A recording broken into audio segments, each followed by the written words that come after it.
اچھا، جنسی زیادتی کے جو واقعات ہیں ان کے حوالے سے بھی وزیر اعظم نے بات کی. انہوں نے کہا سخت آرڈیننس لائے ہیں، لیکن ساتھ ساتھ انہوں نے کہا فحاشی پھیلائیں گے تو جنسی زیادتی کے واقعات میں اضافہ ہوگا. تو لگائی صاحب، فحاشی کو جو روکنا ہے وہ کس کی ذمہ داری ہے؟ نہیں جی، فحاشی پھیلا کہاں رہے ہیں؟ کون پھیلا رہے ہیں؟ کہاں پھیلا رہے ہیں؟ کس طرح؟ پاکستان کا ایسا ملک ہے، پاکستان میں کوئی ایسی جگہ ہے، کوئی ایسا مقام ہے، خدا نہ کرے کہ جہاں پر فحاشی پھیلائی جا رہی ہو؟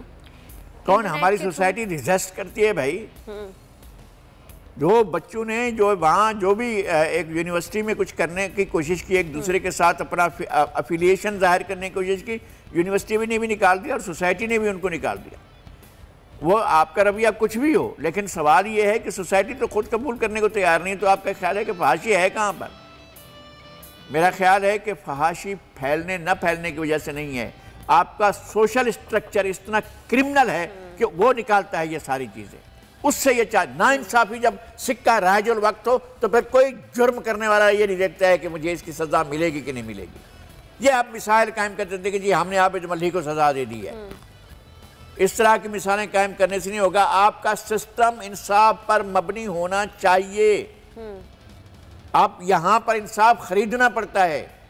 انصاف جو ہے وہ آپ کو مختلف عدالتوں کے باہر بکتا ہوا مل جائے گا. ایسا ہی ہے. اب جس کے پاس پیسے ہوں وہ جا کر خریدے. ایک غریب آدمی وہ نہیں کر سکتا ہے داد رسی، یا اس کو داد رسی نہیں ہو سکتی ہے، نہیں مل سکتی ہے. ایک بچہ یہاں مجھے دفتر میں ملنے آیا کہ میری 13 سال کی بہن کو اغوا کر لیا گیا ہے، مجھے کوئی سن ہی نہیں رہا ہے ہماری بات، اور پولیس کوئی بات سننے کو تیار نہیں ہے. وہ مجرموں کی پشت پناہی کرتی ہے، مجرموں کو پروان چڑھاتی ہے. پولیس مجرم گاہ بنی ہوئی ہے. کوئی بڑے سے بڑا پولیس والا مجھے اب یہ لگتا ہے کہ اس لیے قائم ہے کہ جرائم کو پروان چڑھائے، جرائم کو بڑھائے. پولیس ہمارے یہاں جرائم کو بڑھاتی ہے، مجرم پالتی ہے، اور ان مجرموں کے ذریعے اپنا گھر چلاتی ہے، اپنا سارا سسٹم چلاتی ہے. ہم جب تک اس میں اصلاح نہیں لائیں گے، آپ پولیس میں اصلاح لے کر آئیں، اور اصلاح پازیٹیو ہونی چاہیے. آپ کی اصلاح الٹا لوگوں کے گلے میں نہ پڑے. آپ اصلاح پازیٹیو، وردیاں بدل دینے سے جو پنجاب میں کیا گیا ہے اس سے انصاف نہیں ملتا ہے. آپ بیہیویئر میں تبدیلی لائیں، طرز عمل میں. وہ سمجھے کہ یہ جو بچی جا رہی ہے میری بیٹی ہے، میری بہن ہے. سالوں سے ایک سسٹم بنا ہوا ہے پولیس کا، تو وہ اس کو ایک دم سے کیسے چینج کیا جا سکتا ہے؟ جب نیت ہوتی ہے تو چینج بھی ہو جاتا ہے. ایسے نہیں ہوتا ہے کہ بعض دفعہ ایسا بھی ہوا تھا کہ جو بچیاں اغوا کر لی گئی تھیں تو کالا باغ نے آ کر 20 سال سے دوسرے گھروں میں آباد بچیوں کو جو ان کی مرضی کے بغیر گئی تھیں، ماں باپ کی اور خود لڑکیوں کی مرضی کے بغیر، ان کو واپس کروایا تھا. جب کوئی کرنے پر آتا ہے تو ایسا بھی ہوتا ہے. اور کالا باغ بھی، نواب اب کالا باغ بھی عمران خان کے ضلع سے تھا، میاں ہماری سے. اچھا.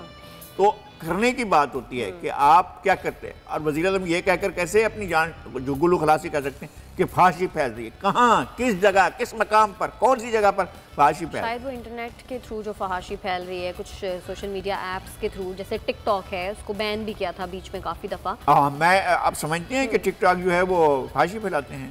اس میں ہمارا کہنا یہ ہے کہ آپ فلٹر لگائیں، بیریئر لگائیں، لوگوں کو روکیں. فحاشی جو ہے اب پریکٹیکلی تو پاکستان کی سوسائٹی کے اندر تو اس طرح کی صورتحال نہیں ہے جس میں ہم کہیں کہ جناب یہاں فحاشی پھیلانے کی مرکز کھلا ہوا ہے یا ایسی جگہیں ہیں. کوئی جگہیں نہیں ہیں. باقی ایک سیلاب ہے سوشل میڈیا کا آپ کے پاس آ رہا ہے، ایک سیلاب ہے اپنا آئی ٹی کا وہ آپ کے پاس آ رہا ہے، اور اس کو آپ کیسے فلٹر کرتے ہیں یہ آپ کے کام ہے. آپ کے پاس اتھارٹیز بنی ہوئی ہیں. لوگ کس لیے تنخواہیں لیتے ہیں، کس لیے اپنی ذمہ داریاں پوری کرتے ہیں کہ بچوں کے اخلاق کو بچانا ہے. ہم نے بہت سی چیزیں ہیں جن کو ہم نہیں وہ کرتے ہیں. صحیح. دنیا برائیوں کو روکنے کے لیے کچھ کرتی ہے. ایون ان ممالک میں بھی جہاں پر آپ سمجھتے ہیں کہ برائیاں ہوں گی وہاں برائی نہیں ہوتی ہے. کیسز بھی نہیں ہوتے ہیں اس طرح کے. میں جانتا ہوں پاکستان اور انڈیا میں پاکستان اور انڈیا اور بھی جو تھرڈ ورلڈ کی کنٹریز ہیں وہاں ہوتا ہے. میکسیکو میں جو ہے وہ ہزاروں عورتیں جو ہیں ان بیچاریوں کا ریپ ہوتا ہے، اور بے شمار عورتیں قتل کر دی جاتی ہیں اس میں کاروکاری میں. یہ امریکہ کی سرحد کے ساتھ لگا ہوا ہے میکسیکو. وہاں پر ہزاروں عورتیں قتل کر دی جاتی ہیں کاروکاری کے ایشو میں. تو دنیا میں جو تھرڈ ورلڈ کنٹریز ہیں ان میں کیونکہ سماجی ناانصافی ہے، کیونکہ معاشی ناانصافی ہے، چونکہ سیاسی ناانصافی ہے، چونکہ لوگوں کو عزت نہیں ہوتی ہے، لوگوں کو کھانے کو نہیں ملتا ہے، لوگ کرمنل پیدا ہوتے ہیں. یہ فیکٹریاں ہیں کرمنل پیدا کرنے کی، جو غربت ہے، افلاس ہے، جہالت ہے، ناداری ہے، بیماری ہے.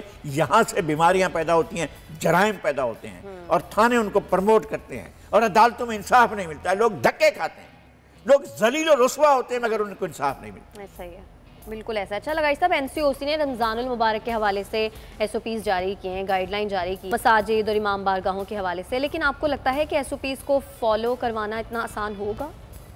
میں پھر انٹینشن کی بات کرتا ہوں. نیت ہو. دو طریقے ہوتے ہیں، یا تو آپ ان کو کنونس کریں، یا ان کو آپ فورس کریں، تو آپ فالو کرا سکتے ہیں. فالو کرا سکتے ہیں، کنونس کرنے سے بھی کرا سکتے ہیں. میں حضور پاک کے پاس ایک خاتون جاتی ہے، میرا بیٹا گڑ کھاتا ہے، اس کو عادت پڑ گئی ہے. تو حضور نے کہا کہ کل لے آنا. اگلے دن واپس لے آئے اور کہا کہ جی آپ نے کہا تھا کل آنا، میں کیا کروں، میرا بیٹا گڑ کھاتا ہے. اس نے کہا بیٹا، حضور نے کہا کہ بیٹا گڑ نہیں کھایا کریں. تو انہوں نے کہا حضور پاک آپ تو یہ بات کل بھی کہہ سکتے تھے. انہوں نے کہا کل تک میں خود گڑ کھاتا تھا، میں نے گڑ چھوڑ دیا ہے، اب میں اس کو کہہ رہا ہوں کہ بیٹا گڑ نہیں کھایا کریں. تو پہلے تو خود عمل کریں نا آپ. جب آپ عمل کر رہے ہوں گے، اب وہ پولیس والا خود ماسک لگائے ہوئے نہیں ہوا، دوسروں کو بغیر ماسک والوں کو پکڑے گا، کیسے پکڑے گا؟ اپنے ہاتھ سینیٹائز نہیں کرتا ہے، وہ دوسروں کو پوچھے تمہارے پاس کہاں ہے سینیٹائزر، تو کیسے وہ عمل کرائے گا؟ ہم نے خود جن چیزوں کو خود ہم عمل کر نہیں رہے ہوتے ہیں، ہم دوسروں کو تبلیغ کر رہے ہوتے ہیں، تو پہلے تو ہمارا عمل وہ ہونا چاہیے نا. ہمارا عمل ہوگا تو ٹھیک ہے، SOPs پر بھی عمل ہو جائے. اچھا، تعلیمی اداروں کے حوالے سے NCOC نے تو 6 اپریل کو اجلاس طلب کیا ہے، لیکن سندھ حکومت نے خود سے یہ فیصلہ لے لیا ہے. یہ اچھی بات ہے کیونکہ بچوں میں کورونا بڑی تیزی سے پھیل رہا تھا. حالانکہ سکولز بند کر دیے ہیں 1 سے 8ویں تک کے. حالانکہ سندھ گورنمنٹ پہلے ریزسٹ کر رہی تھی کہ وہ اسکول کھولے رکھنا چاہتی تھی. ایسا ہی ہے. اور جو پرائیویٹ اسکول مینجمنٹ کا بھی یہی خیال تھا کہ اسکول کھلے رہنے چاہیے. ہم بھی یہ کہہ رہے تھے کہ اگر آپ فالو کر سکتے ہیں SOPs کو تو بھی کھلے رہنا چاہیے. اگر پانی سر سے اوپر چڑھ جائے گا تو پھر آپ کے پاس کیا ہے؟ آپ کے پاس زندگی کو بچانا ہے نا. ایک چیز ہے کہ زندگی کو بچانا ہے. ایک بات میں بتاتا ہوں آپ کو، جب ایران کا ثقافتی انقلاب ہو رہا تھا 1966-67 سے شروع ہوا تھا، 1967 سے لے کر 1977 تک تعلیمی ادارے بند رہے. 10 سال تک تعلیمی ادارے بند رہے اور سب کچھ نہیں ہوتا رہا. اس دوران میں ثقافتی انقلاب ہو رہا تھا، اور ثقافتی انقلابات پر بھی بہت سی تنقیدیں ہیں، بہت سی باتیں ہوتی ہیں. لیکن اسی 77 سے باہر نکل کر اگلے 5 سال میں آپ کو پتا ہے کہ 1980 میں ایک پورے شنگھائی میں ایک 22 منزلہ عمارت بھی نہیں تھی. حبیب بینک پلازا سے بڑی عمارت کوئی ایک بھی نہیں تھی ان کے پاس. اب آپ جائیں، پورے کا پورا شہر جو ہے ہائی رائزز کا شہر ہے، اور 100-150 منزلہ جو ہیں وہاں عمارتیں کھڑی ہوئی ہیں. اور ایک نہیں ہے، پورے کا پورا سیلاب ہے. اس طرح سے آپ دیکھتے ہیں جنگل ہے بڑی عمارتوں کا، تو بنانے پر آ گئے تو پھر اس طرح سے بنایا. انہوں نے اپنے چاند بنا لیے، اپنا شہر بنا لیے. مسئلہ ہوتا ہے کہ قومیں کرنا چاہتی ہیں تو پھر ہو جاتا ہے. سبسکرائب کریں اور بیل دبائیں تاکہ کوئی خبر رہ نہ جائے.